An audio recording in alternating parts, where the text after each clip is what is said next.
nama saya Ardi Pakataduk dengan NIM A401251050 dan rekan saya. Perkenalkan, nama saya Sahwin Winingsi dengan NIM A401251028. Kami mahasiswa dari Universitas Tadulako, Fakultas Keguruan dan Ilmu Pendidikan dengan program studi pendidikan guru sekolah dasar. Jadi, di sini kami akan membuat video podcast untuk memenuhi tugas mata kuliah Bahasa Indonesia dengan dosen pengampu Bapak Muhammad Fasli, SPD, MPD. Selamat menyaksikan video kami.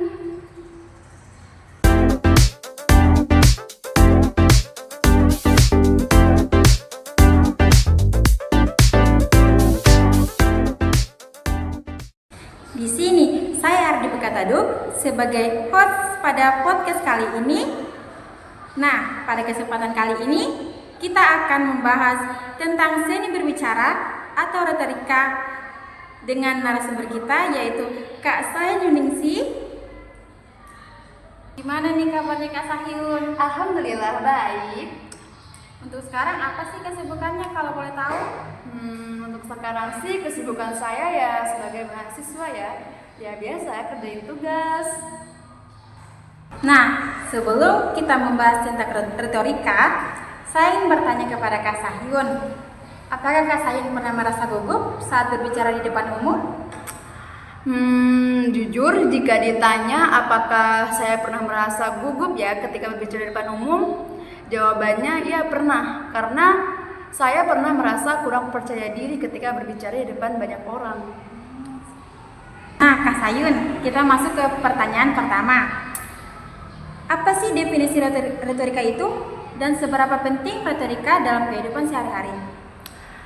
Oke, jadi retorika itu merupakan seni berbicara atau menulis yang efektif untuk mempengaruhi atau membujuk audiens. Menurut saya, retorika itu sangat penting dalam kehidupan kita sehari-hari. Karena retorika dapat membantu seseorang untuk menyampaikan ide, gagasan, dan pendapatnya dengan lebih efektif dan persuasif, baik dalam konteks profesional atau pribadi.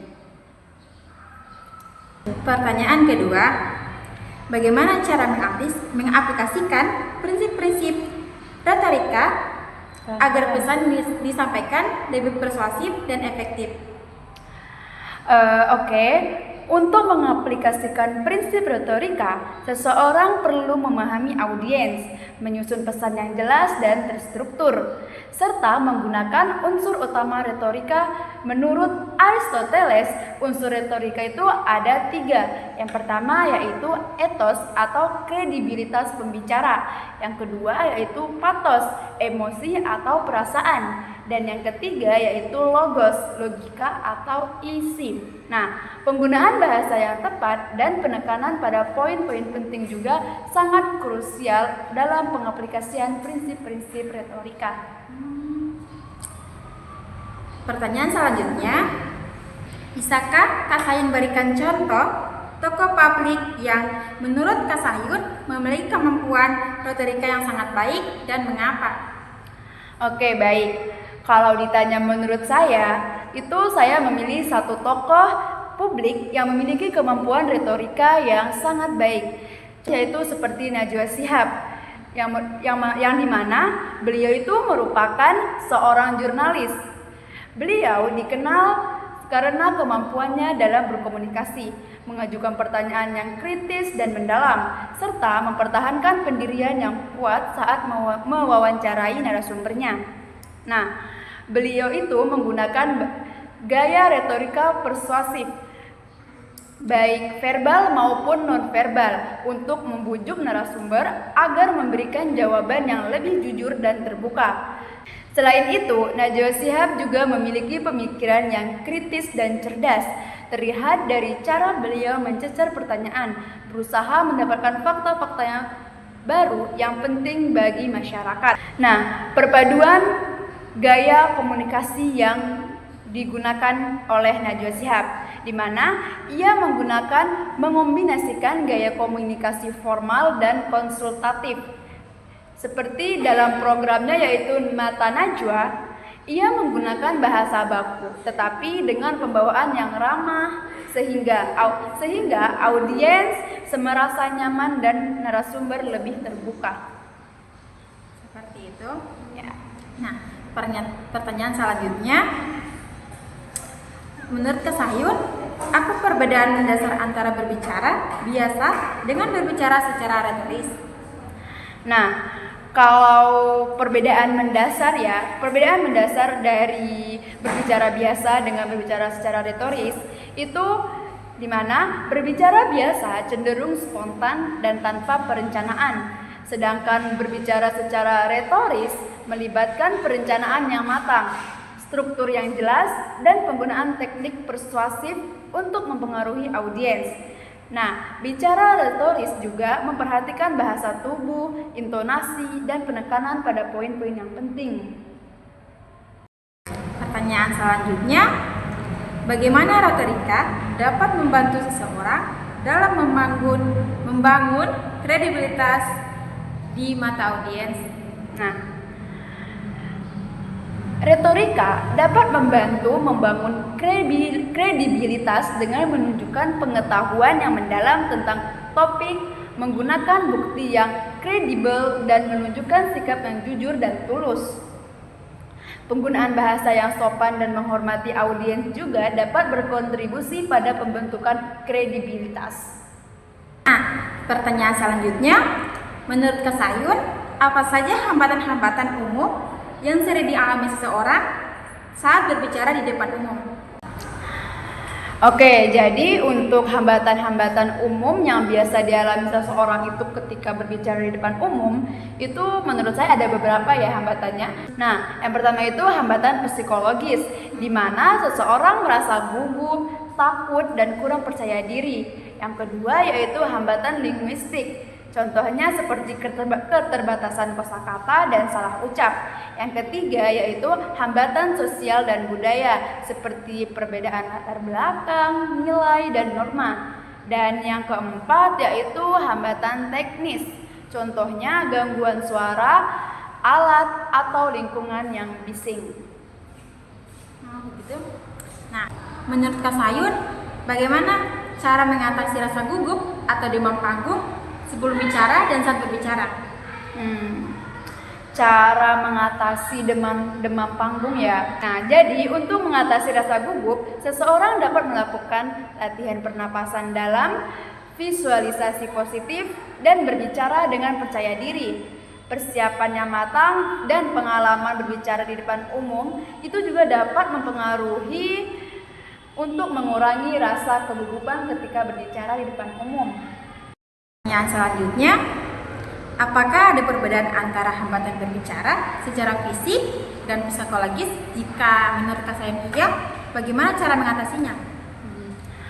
Menurut saya untuk itu ya ada perbedaan mendasar antara hambatan berbicara secara fisik dan psikologis, di mana hambatan fisik itu berkaitan dengan masalah transmisi atau mekanisme tubuh, sementara hambatan psikologi berhubungan dengan kondisi mental atau emosi yang memengaruhi kemampuan berbicara. Nah, karena penyebabnya berbeda, cara mengatasinya juga memerlukan pendekatan yang berbeda atau gabungan keduanya.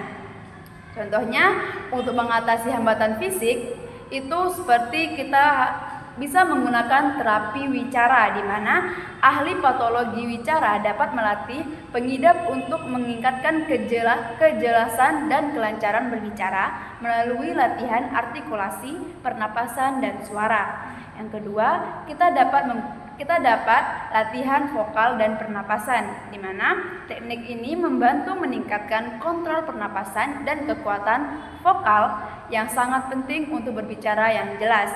Yang ketiga yaitu kita dapat menggunakan pengobatan medis, di mana dalam beberapa kasus pengobatan untuk mengatasi kondisi fisik yang mendasari, misalnya masalah pendengaran, mungkin diperlukan. Nah, untuk mengatasi hambatan psikologis itu, kita dapat menggunakan terapi perilaku kognitif atau CBT, di mana terapis ini dapat membantu mengidentifikasi dan mengubah pola pikir negatif atau ketakutan yang mendasari kecemasan berbicara. Yang kedua, kita dapat menggunakan teknik relaksasi. Praktik seperti meditasi, latihan pernapasan, dan teknik relaksasi lainnya dapat membantu mengurangi kecemasan ketika berbicara. Yang ketiga yaitu latihan berbicara, di mana kita memulai berlatih di lingkungan yang aman seperti di depan cermin atau dengan teman terpercaya sebelum menghadapi audiens yang lebih besar.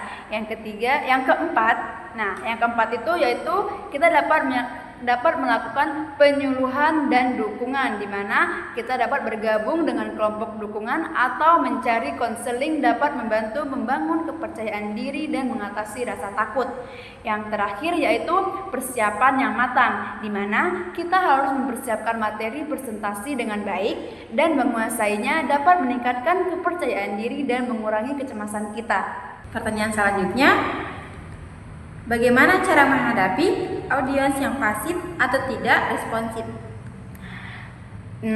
Untuk menghadapi audiens yang pasif, kita dapat menggunakan teknik interaktif seperti mengajukan pertanyaan, mengundang diskusi, atau menggunakan humor untuk mencairkan suasana. Menyesuaikan materi dengan minat audiens juga dapat membantu meningkatkan keterbatasan mereka. Pertanyaan selanjutnya, bagaimana cara mengolah waktu berbicara agar tidak terlalu cepat dan tidak terlalu lambat, yang sering menjadi hambatan bagi banyak orang? Oke, jadi untuk cara mengelola waktu berbicara, kita dapat melakukan dengan berlatih secara teratur, menggunakan alat bantu seperti timer, dan menyesuaikan kecepatan berbicara sesuai dengan audiens. Selain itu juga penting untuk memberikan jeda yang tepat untuk membiarkan audiens menyerap informasi yang kita sampaikan. Seperti itu. Kita masuk ke pertanyaan selanjutnya, itu teknik berbicara. Pertanyaannya, apa saja teknik pernapasan efektif untuk menjaga suara tetap stabil dan jelas saat berbicara?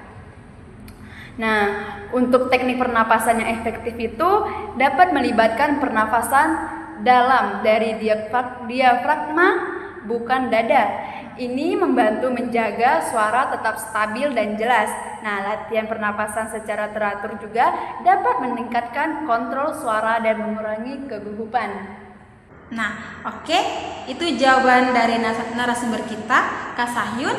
Terima kasih telah bergabung dalam diskusi tentang seni berbicara atau retorika. Semoga informasi yang telah kita bahas dapat membantu kalian meningkatkan kemampuan berbicara di depan umum dan menjadi komunikator yang lebih efektif. Jangan lupa untuk terus berlatih dan meningkatkan kemampuan berbicara kalian. Sampai jumpa di podcast berikutnya. Bye-bye.